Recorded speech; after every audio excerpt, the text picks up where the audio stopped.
Hola, mi nombre es Vladimiro Vázquez y pastoreo Visión de Fe en Guatemala. Quiero darle la más cordial bienvenida a este video. En nuestra iglesia hemos entendido que los apóstoles en Hechos enviaron a aquellos creyentes que venían del mundo gentil a estudiar las predicaciones de Moisés que en ese momento histórico se hacían semana a semana. Y esa es la razón de que nosotros transmitamos hoy en día cada semana una nueva porción. Mi deseo es que esto pueda colaborar como un manual para el creyente del siglo XXI. Que Dios lo bendiga y gracias por sintonizar.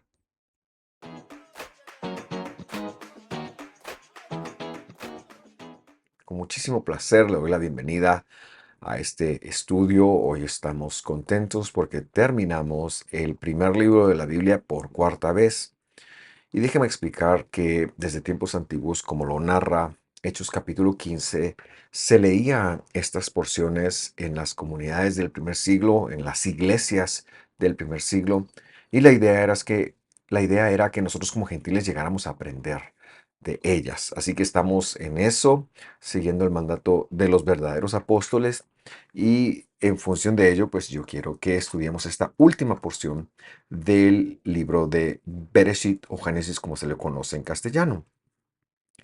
Me gusta recordar que el año pasado nuestro tema fue la bendición de los gentiles y esto se refería a la adopción de los dos hijos de José por su abuelo Jacob y que ahora ellos pues pasarían a formar parte del pueblo escogido, habían nacido, perdón, en Egipto, pero ahora siendo la epítome de los gentiles, se convertirían en los primeros injertados, en los primeros adoptados. Este año quisiera empezar la clase terminando la del año pasado, haciendo una línea de tiempo que pienso nos puede beneficiar, no solo para terminar de captar lo que se veía el año pasado, pero también para conectar lo que queremos leer este año cuando terminemos de leer el capítulo 48. Así que vamos a hacer esta línea de tiempo empezando con Abraham. Dios escoge a Abraham, él es un gentil, y hace un pacto con él. Mejor dicho, le da un testamento y le dice que va a ser justificado por medio de la fidelidad. Estoy hablando de Génesis capítulo 15, versículo 5, si no recuerdo mal. Él le da una promesa para sus descendientes, para su simiente específicamente, que decimos descendiente y simiente no necesariamente son lo mismo, pues la simiente, perdón, es estrictamente genética, mientras que perdón, los descendientes son estrictamente genéticos en la Biblia, mientras que la simiente, pues, es el heredar el nombre de, y tiene que ver, puede ser también, por supuesto que puede ser alguien genético, pero también tiene que ver con ser adoptado. En ese sentido, respecto de esta simiente, que no se restringirá a sus descendientes exclusivamente, por eso lo mencionaba, él hace un pacto, es decir, Dios hace un pacto con Abraham y les dice, ellos van a ser mi pueblo y yo voy a ser su Dios. Y a partir de este momento histórico, Dios se pone a trabajar en eso. El resto de la Biblia es precisamente la narrativa de eso. Eso va a llevar varias etapas. Cuando Dios se muestre por medio de rostros, le hemos llamado nosotros, o representaciones físicas de Él, como el santuario, como la tienda de la reunión que vivió en medio de ellos, como el templo, hasta cuando Dios vino a la tierra finalmente en el siglo I y bueno, esperando su retorno. Así que esto es algo que está ocurriendo todavía. En ese sentido, entonces, los descendientes, ahora sí, de Abraham como nación, tenían que existir. Tienen que existir todavía. Abraham hizo algunas cosas, como por ejemplo, intentó darle una ayuda a Dios con Ismael, pero Dios no escogió a Ismael, escogió a Isaac, un hijo, el hijo de la promesa. Isaac a su vez tuvo dos hijos, y Dios no amó al mayor Esaú, pero sí escogió a Jacob. Y a este tercer en línea de Abraham, Dios le comparte el nombre de su proyecto. Y el nombre de su proyecto es Israel, que quiere decir Dios es el príncipe, o será el príncipe, perdón, porque está en futuro, o Dios pondrá el príncipe. Así que Israel porta esto, es decir, Jacob porta esto, pero este verdaderamente es un nombre mesiánico que se extiende mucho más allá de los descendientes genéticos de Jacob y tiene que ver con el Mesías. A partir de esto, entonces, la descendencia de Jacob tendría que existir, especialmente hasta que viniera el Mesías. Dios, a su vez, comparte este proyecto, incorpora en este proyecto a los 12 hijos de Jacob, los cuales se distribuyen o son las cabezas de las tribus que Dios va a usar para llevar su proyecto a cabo. Pero antes de que ese proyecto tenga una multiplicación, los hermanos de José le venden como parte del propósito de Dios y este desciende a Egipto.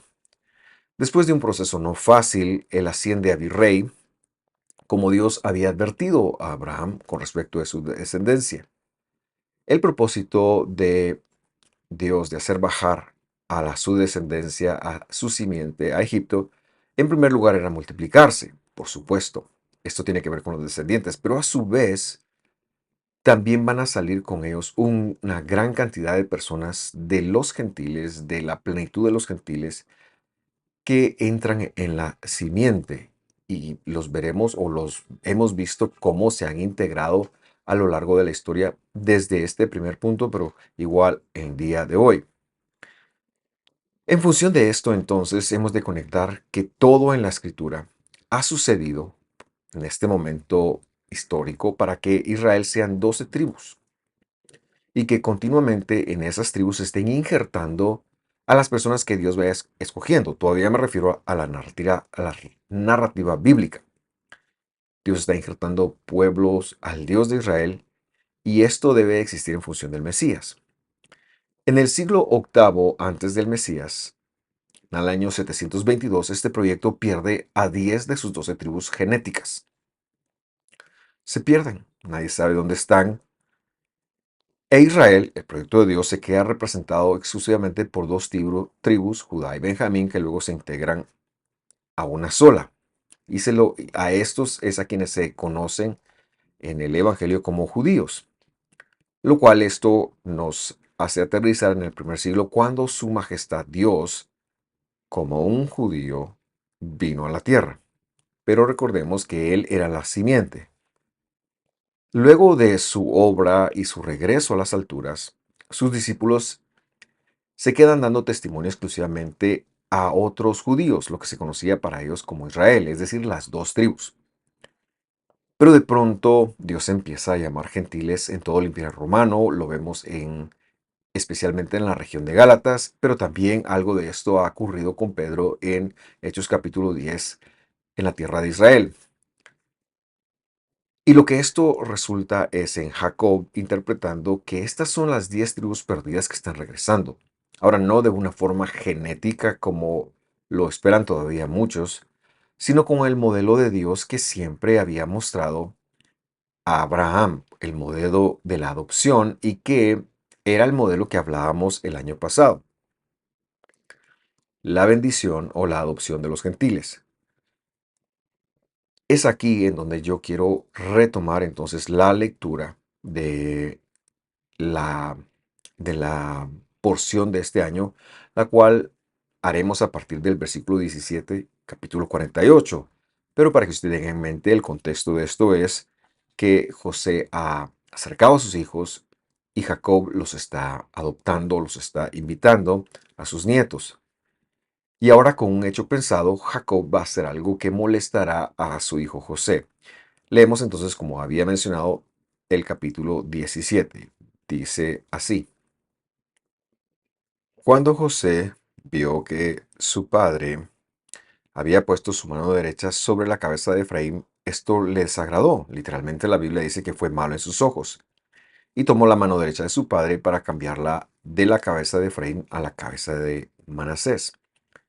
Y lo que sucede es que Jacob intencionalmente había cruzado sus manos porque tiene una revelación de parte de Dios con respecto del futuro de estos muchachos.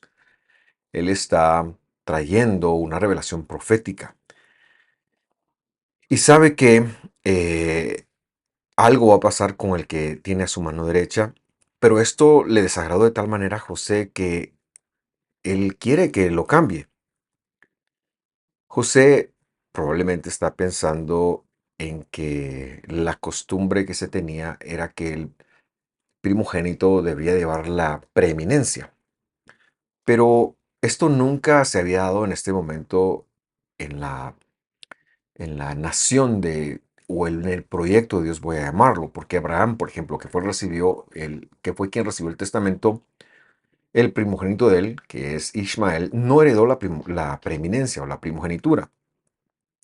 Por eso yo sugiero que en lugar de hablar de primogenitura, se refiere exclusivamente al primer nacido, hablemos de preeminencia, que es esa palabra mejor que en la Biblia han traducido como primogenitura y que tiene que ver con el don de Dios a esa persona de continuar la simiente en función de que las promesas a Abraham se cumplan, en función de que venga el Mesías y en función de que se llegue a las naciones. Este caso, por ejemplo, también lo vemos en los dos hijos de Isaac, el hijo de la promesa, Esaú y Jacob. No escogió al mayor, escogió y le dio la preeminencia a José. Por lo tanto, extraña un poco que él, basado en las costumbres, aunque sean costumbres semíticas, quiera hacer esto. Él piensa, su papá se equivocó, me molesta, etcétera, etcétera. Pero veamos qué ocurre. Versículo 18. Y José dijo a su padre, no sea así, padre mío, pues este es el de la preeminencia. Pon tu mano derecha sobre su cabeza. Él quería que él llevara entonces la carga que su padre está ofreciendo. Por eso entendemos ahora las palabras de José, pero ¿sabe qué? Dios tiene planes y tiene sus elecciones. Y esto tiene que ver no del que quiere ni del que corre, sino de quien el Señor tenga piedad. Versículo 19, Bereshit 48:19. Dice, pero su padre rehusó y dijo, lo sé, hijo mío, lo sé. También él llegará a ser un pueblo, y él también será grande. Sin embargo, su hermano, el menor, será más grande que él y su simiente, que es la palabra simiente, llegará a ser la plenitud o la llenura de las naciones. La profecía que está aquí es maravillosa y tiene que ver con todos nosotros, porque lo que le está diciendo es que Efraín llegará a ser un gentil, llegará a mezclarse. Él está profetizando aquí lo que pasará en el 722 y que de ahí Dios los llamará. Y esto tiene esto es algo que Dios establece para llamarnos a nosotros, los gentiles. Ya veremos ese desarrollo. Ahora bien, vemos que Jacob rehúsa. Y esta construcción hebrea está en un, valga la redundancia, se llama piel. La construcción es piel, que es una conjugación verbal y demuestra, perdón, una fuerza sobre lo que ha dicho, que es tan intensiva que lo que probablemente se debiera de entender aquí es de ninguna manera yo voy a hacer eso. Así, respétame en lo que yo estoy diciendo. El propósito de Manasés será muy bueno, dice, pero Efraín tiene un llamado. De hecho, su nombre significa doble fruto y tiene una connotación en los profetas. Ahora, veamos qué ocurre en los profetas. Ezequiel 37:16 dice, tú, hijo de hombre, toma una vara y escribe en ella, para Judá y para los hijos de Israel, sus compañeros. Es decir, para el proyecto de Dios que está identificado con Judá y Benjamín. Y luego dice, toma otra vara y escribe en ella, para José, árbol de Efraín y toda la casa de Israel y sus compañeros. Y lo que está hablando es de que en un momento hay dos pueblos, voy a llamarle, que pueden llamarse Israel.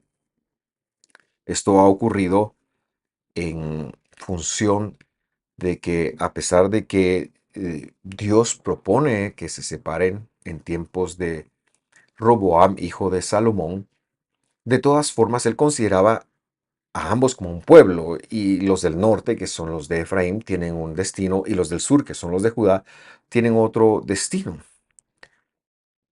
Y esto es muy importante que lo conectemos porque cuando en el 722 se da esa conquista, ellos se portaron muy mal, por supuesto, eso tenemos que saber, y son llevados a las naciones. Pero en ese momento, cuando son llevados a las naciones, se llegan a conocer como Meló a Hagoim, es decir, la plenitud de los gentiles. Como Jacob ahora mismo estaba profetizando a su hijo y a sus nietos. De hecho, en Oseas capítulo 7, versículo 8, usted puede encontrar que dice que Efraín, perdón, se mezcló entre las naciones. Ahora bien, el nombre es representante de la simiente y no de la descendencia. Y se ríe entre las naciones. Por eso aquellos que hoy esperan que regresen los descendientes de Efraín, que aparezcan, que les hagan examen de ADN, no saben lo que piden, porque este nombre es representante de la simiente. ¿Y qué quiere decir eso? Que Dios va a injertar a los que Él quiera y los va a ubicar en la tribu que Él quiera. Y por supuesto, eso, como dice al final del libro de Apocalipsis, tiene que ver con la puerta que Él escoja entrarnos. Pero los gentiles, que eventualmente va a llamar, entran a Israel.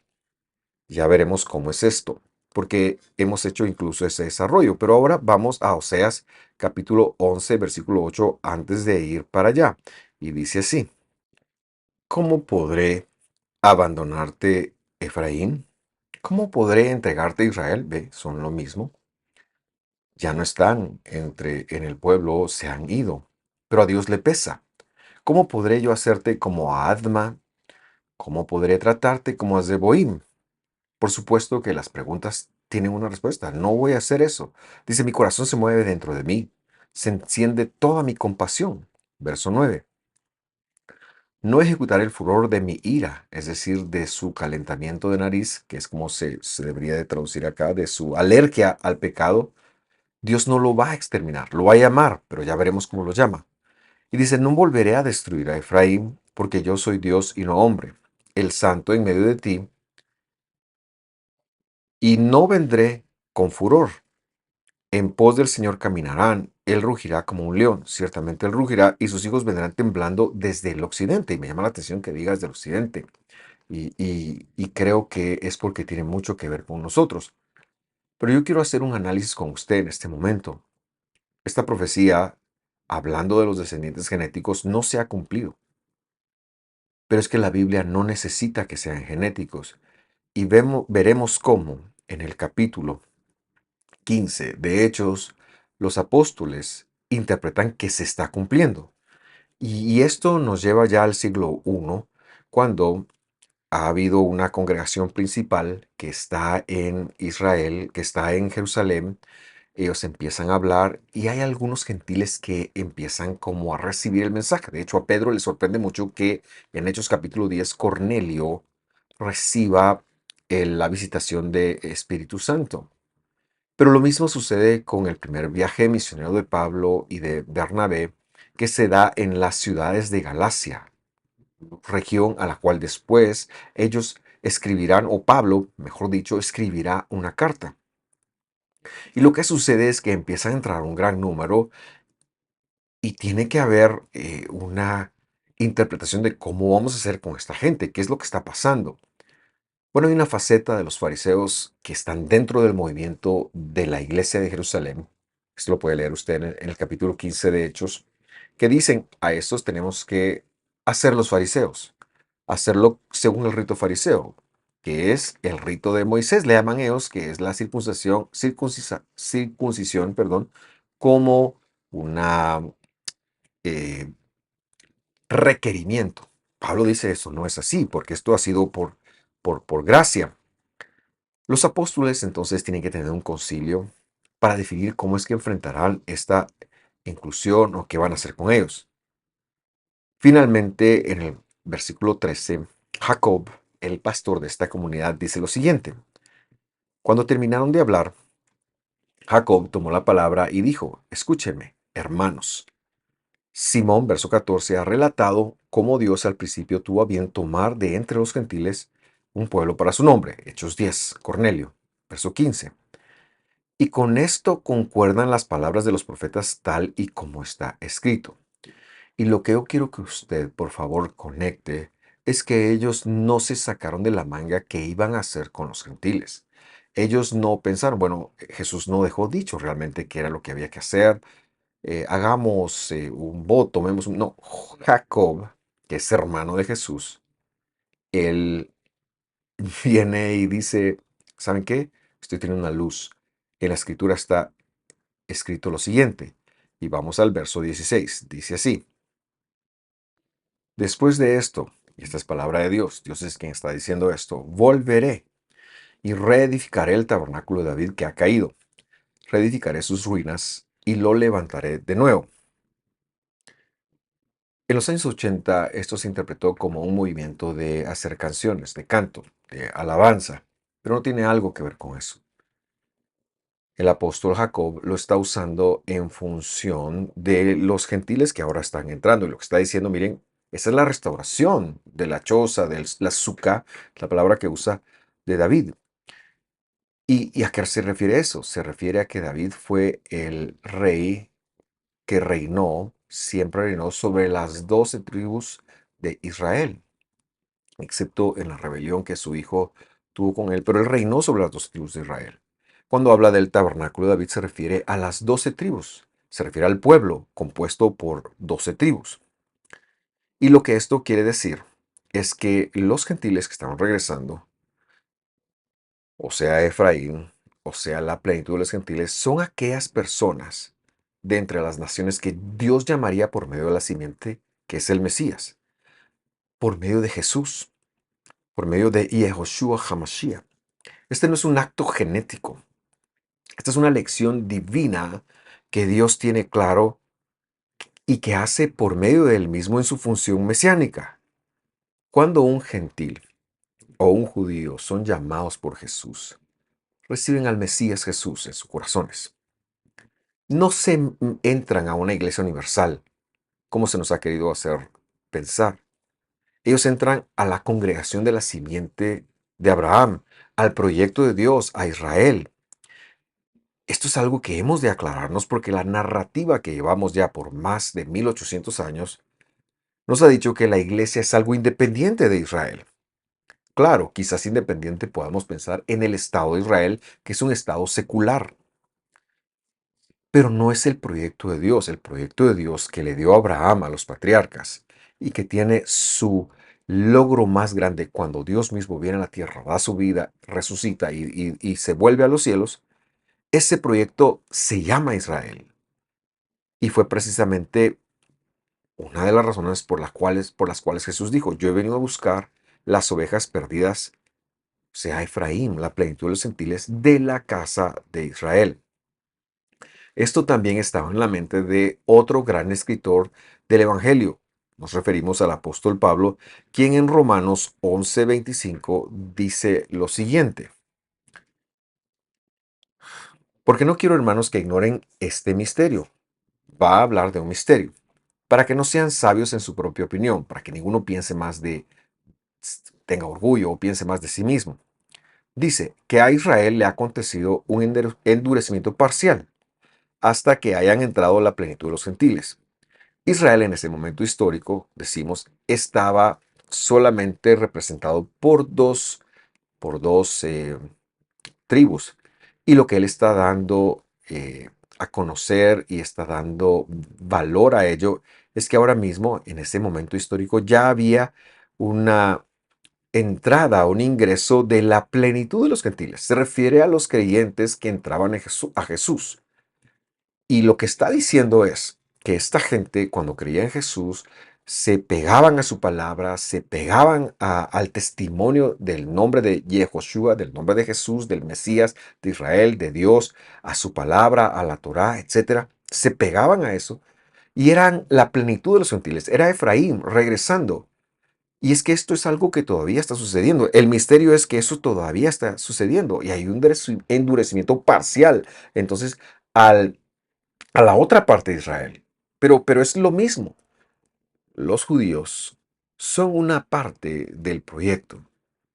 pero para ser una parte completa deben de recibir a Jesús en su corazón, entender que Él es Dios, que Él es el único Dios, que nosotros no, cuando hablamos de un solo Dios que es el creador de los cielos, que vino a la tierra, que dio su vida por nosotros y que en el cielo no se quedó otra persona, Él vino disminuido, por supuesto, y que cuando Él hablaba de Abba o Padre, lo que estaba haciendo era una consulta legal de lo que Él había dejado escrito, consultando qué se podía hacer, qué no se podía hacer, etcétera, etcétera. El versículo 26 agrega, así todo Israel será salvo. Pero ¿cuál es la connotación aquí? Que cuando entre la plenitud de los gentiles, todo Israel será salvo, las 12 tribus, tal como está escrito, el libertador vendrá de Sión y apartará la impiedad de Jacob. Esto es algo maravilloso porque nos deja a nosotros en un muy buen lugar. Y lo que estamos viendo es que desde la porción del año pasado, Dios ha estado preparando esto en labios de Jacob. Y por eso es que le dice, de ninguna manera yo voy a poner la mano donde tú la quieras que yo la ponga, José. Yo estoy orando por Efraín porque hay una representación de él. Él va a hacer que la puerta de entrada para aquellos gentiles que yo voy a llamar a lo largo de toda la historia, pero especialmente después de la venida del Señor Dios y Mesías. Esto entonces nos permite regresar a, a Génesis para terminar de ver cómo se le ha visto la porción. Así que venimos de regreso al 48:20 y dice ahí, y los bendijo aquel día, es decir, los injertó, diciendo, por ti bendecirá Israel, diciendo. O sea, el proyecto de Dios adoptará diciendo, que Dios te haga como Efraín y como Manasés. Así puso a Efraín antes que a Manasés. Si tomamos en cuenta entonces que la bendición es la adopción, es la inserción, como lo hemos mencionado, Dios le dice ahora a ambos, por supuesto, teniendo en mente la preeminencia de Efraín. Pero lo que le está diciendo es, como yo ahora los estoy adoptando a ustedes, los estoy bendiciendo a ustedes, así serán adoptados muchos gentiles a lo largo de la historia. Nosotros en mi familia, tenemos la costumbre de todos los viernes tener una reunión. Y esa reunión tomamos el tiempo para bendecir a nuestros hijos. Y cuando bendecimos a los varones, hablamos de que los haga como Efraín y Manasés, que Dios los bendiga y que Dios los adopte. Pero es que esto es generalizado, esto es para todas las personas. Esto es casi como la oración de fe de Jesús, que es Dios está adoptando personas.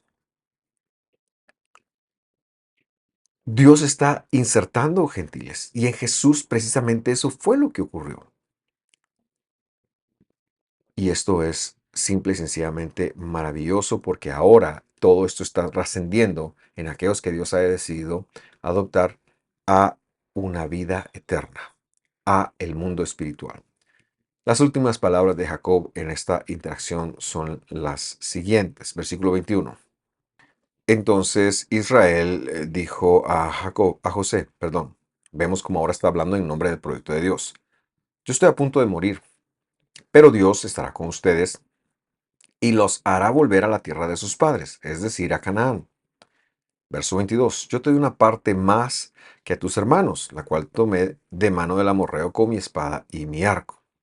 Y esto es muy hermoso porque aterrizan algo que nos demuestra que Dios también le pone atención no solo a nuestra vida eterna, pero también a nuestro tiempo acá en la Biblia.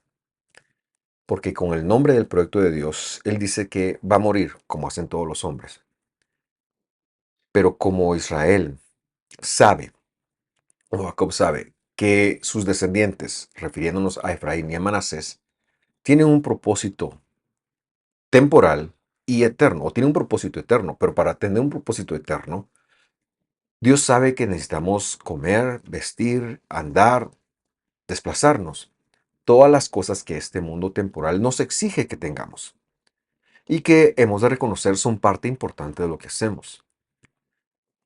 Cuando hablamos del mundo espiritual, por supuesto, estamos hablando de las cosas que no tienen fin, estamos hablando de la vida eterna, estamos hablando de actividades que trascienden esta vida. También hemos sido muy enfáticos en mencionar que no debemos de sobreponer las cosas temporales, las cosas vanas a la vida eterna. Pero también tenemos que tener un equilibrio en este sentido y saber que la vida acá es importante, que a Dios le interesa cómo vivimos, que es bueno que tengamos nuestras cosas, que tengamos una casa, que tengamos comida, que tengamos ropa, etcétera, etcétera. Y lo que a mí me llama la atención es que el proyecto de Dios que se llama Israel, en función de un propósito hacia la eternidad, hacia la plenitud de los gentiles, hacia la misión que ahora ellos iban a llevar sobre sus hombros, le dice, ¿sabes qué? Ustedes van a necesitar una doble provisión, una provisión más. Y esto nos enseña que como hijos de Dios, hemos de tomar conciencia de que Él va a suplir para nuestras necesidades. Usted, por favor, no se desvíe tras las cosas materiales únicamente y descuide su estudio y descuide las actividades eternas. Pero si tenemos un propósito eterno, también Dios se va a encargar de que tengamos lo suficiente para nuestras necesidades.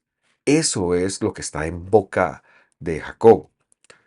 ¿Cómo lo revela el Evangelio? El Evangelio lo revela en Filipenses 4:19 cuando ha dicho, y mi Dios proveerá a todas sus necesidades. Necesidades.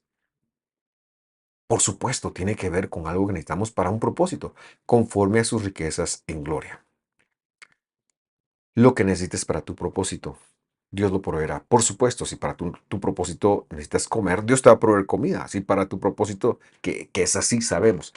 Si para tu propósito tú necesitas un carro o necesitas una casa, Dios la va a proveer. Dios lo va a proveer. Y eso es así, tú necesitas un lugar donde vivir. Para el testimonio que Dios te ha dado, Dios lo va a proveer. No nos afanemos por las cosas materiales, aunque trabajemos duramente, arduamente por ellas, pero sin sacrificar las cosas espirituales. No nos afanemos por tener más y más y más y más hasta que se nos vaya la vida en eso. No, disfrutemos lo que Dios nos ha dado. Afanémonos, si se le puede llamar así, por estar en sus caminos y estar en sus propósitos, y la provisión y el resto vendrá. Yo quiero dejarlo acá. Con esto concluimos la lectura del capítulo 48. También concluimos este año el estudio de Génesis. Vamos a continuarlo el próximo año, en la próxima vuelta, en la quinta vuelta. Estamos terminando el libro de Génesis en la cuarta vuelta.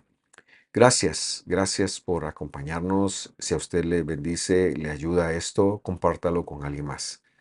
Que Dios lo bendiga, que esté muy bien. Lo esperamos con alegría para el inicio de Shmot, o sea, de Éxodo. Un abrazo, hasta pronto.